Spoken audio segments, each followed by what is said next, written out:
Welcome to Morae's podcast series, Speaking of Changing Legal, where we discuss the leading trends and innovations that are reshaping the way legal work is done.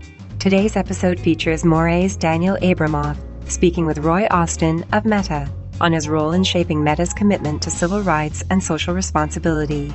The views expressed in this podcast are the opinions of the people speaking, and not necessarily that of the companies they work for. Roy Austin Jr. serves as Meta's Deputy General Counsel and VP of Civil Rights, marking a groundbreaking role in the tech industry. His background as an attorney includes roles as partner at prestigious law firms and key positions within the U.S. Department of Justice and the White House. With a focus on criminal defense, civil rights litigation, and policy development, Roy brings a wealth of experience to his current position, shaping Meta's approach to civil rights issues in the digital age. In this interview, we delve into Roy's remarkable journey and his pivotal role in shaping Meta's commitment to civil rights and social responsibility. Thank you so much for joining us, Roy. Dan, it's a real pleasure. Thank you for inviting me. Absolutely. We often see lawyers go into civil rights for various reasons, whether it's because of their strong sense of social justice and belief in the fundamental equality of all people, or they might be driven by a desire to create a real and positive change in society. How did you become a civil rights attorney? So Dan, again, thank you for having me here. Great question. Dan, for me, it was interesting. I grew up in State College, Pennsylvania, which was actually an amazing place to grow up because there couldn't be a safer place. I literally rode my bike all over town any hour of the night, and my parents didn't worry about me. My parents, who are I'm a first generation American. My parents were born on the island nation of St. Vincent and the Grenadines. They, despite being in State College, Pennsylvania, which was not a particularly diverse place, despite the safety, used to watch the news coming out of New York City every night. And the news would start every night with, "It's 10 o'clock. Do you know where your children are?" And that would be followed by images of oftentimes young Black men being arrested, young Black men being killed, young Black men being in trouble in some way or another. And it wasn't my personal experience or what I saw.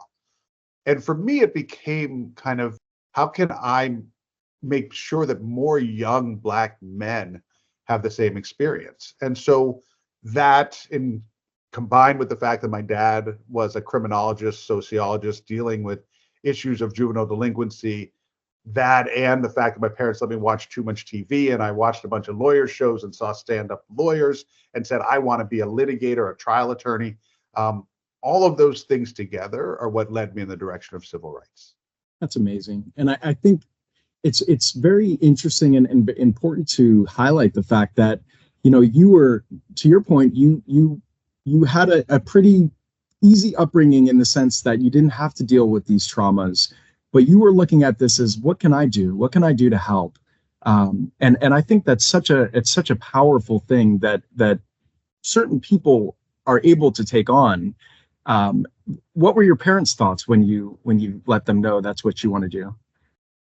It was actually kind of interesting because my parents, and maybe this is in part just the kind of immigrant mentality. They're like, can't you go into A, safer, and B, more lucrative work? I think that's really where they saw this going. So I think over time they became quite proud of it. When they heard about the stuff I was working on, and when I was ultimately, it led me to work in the Obama White House.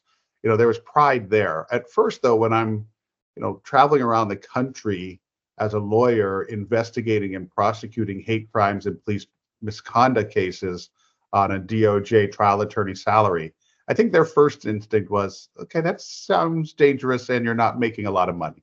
So, but they certainly have expressed a great deal of pride in it now. That's so interesting. I love that. Shifting to our next question here. It's not often we see a Fortune 100 company take a real stance on civil rights the way Meta has. How did you end up as the only VP of civil rights at a leading tech company? Yeah, look, it's not only unusual, it remains unprecedented, which to me is unfortunate because I see the importance of this role. So Laura Murphy, who is very well known as an ACLU attorney here in Washington, D.C., and then a woman named Megan Casey, who was at a local civil rights law firm and is now doing civil rights work for a company. They conducted a multi-year audit, a 2-year audit of Meta, and handed Meta a public document that said, here are the things you need to do to ensure that you are protecting civil rights as a company. And one of their recommendations was this creation of a high-level role for a civil rights leader within the company. And they were prescient in their decision to do this, I feel, because when you do these audits, I mean, the thing is you have all these things you have to accomplish. And for companies, you can basically create the list and you can go through it and you can say, okay, I've done this, I've done this, I've done this. And then, but with a company, especially a tech company that's moving so quickly, you are quickly onto new issues that were not even imagined. For example, when it was created, there was no sense of the metaverse. When it was created, ChatGPT had not gone public in a way that made AI the thing that everyone is talking about. And so having someone who's actually in the building, in the room, day in and day out to see these issues, I think showed incredible foresight. And it's why I think, every company should have a similar position. But yeah, this is Laura Murphy's idea. And I am fortunate enough to have the seat that she created. That's amazing. And you're definitely pioneering the way. It sounds like there will likely be more folks like yourself in positions at larger corporations in the future, based off of the various different things you all are working on at Meta, which leads me to my next question.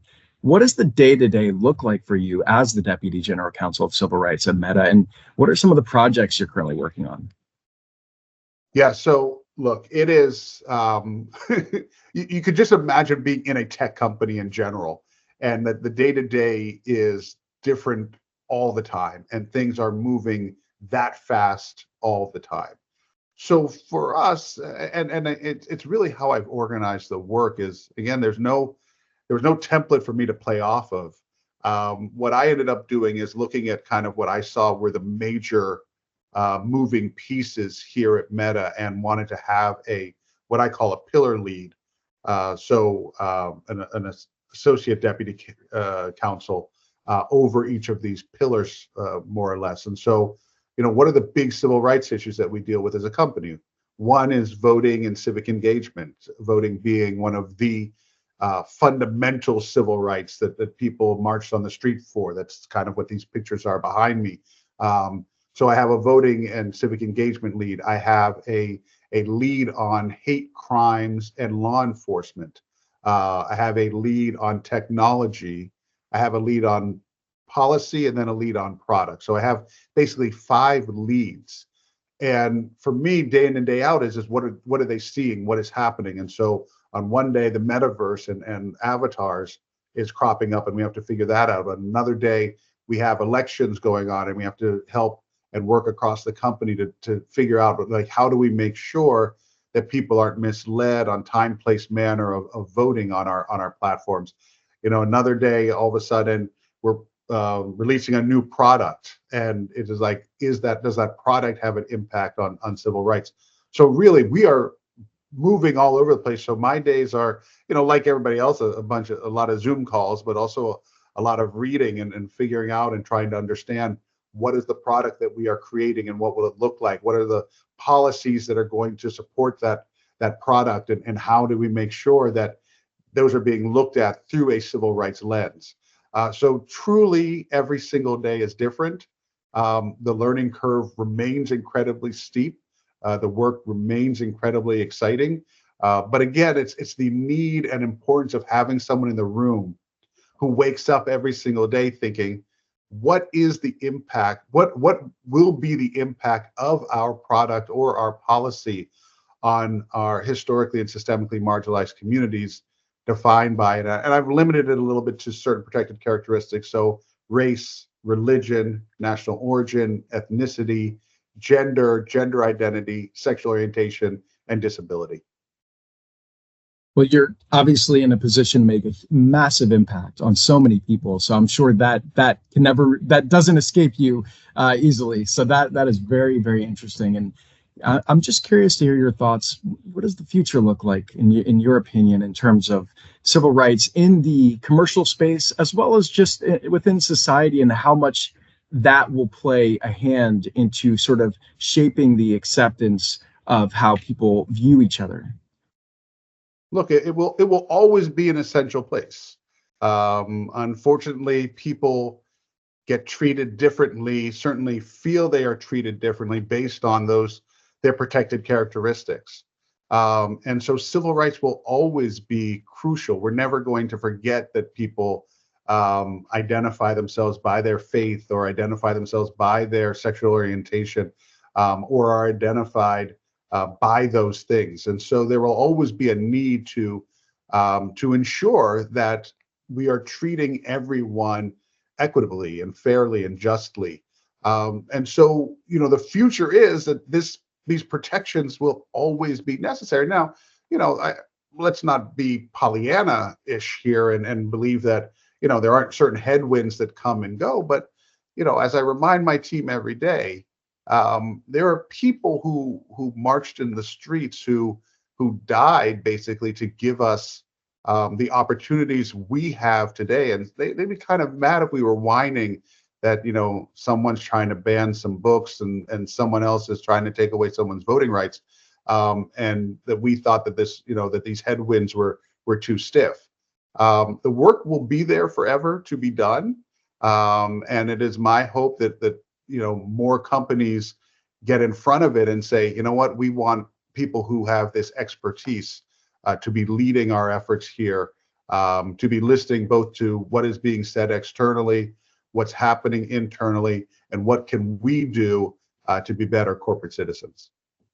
That's excellent. And I'd say just one last piece, to the expertise combined with the compassion to really understand, and to your point, using the history of what everyone has gone through and not forgetting that, and bringing it into the future as a reminder of what to be grateful for, but also what we should or should not be doing.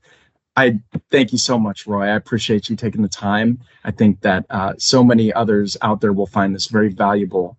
And thank you for what you do. Daniel, thank you for the opportunity to talk about what I think is really important and exciting work. And thank you for what you do, bringing these messages to so many people. So I really appreciate you inviting me to be your guest today. It's my pleasure. Thank you so much, Roy.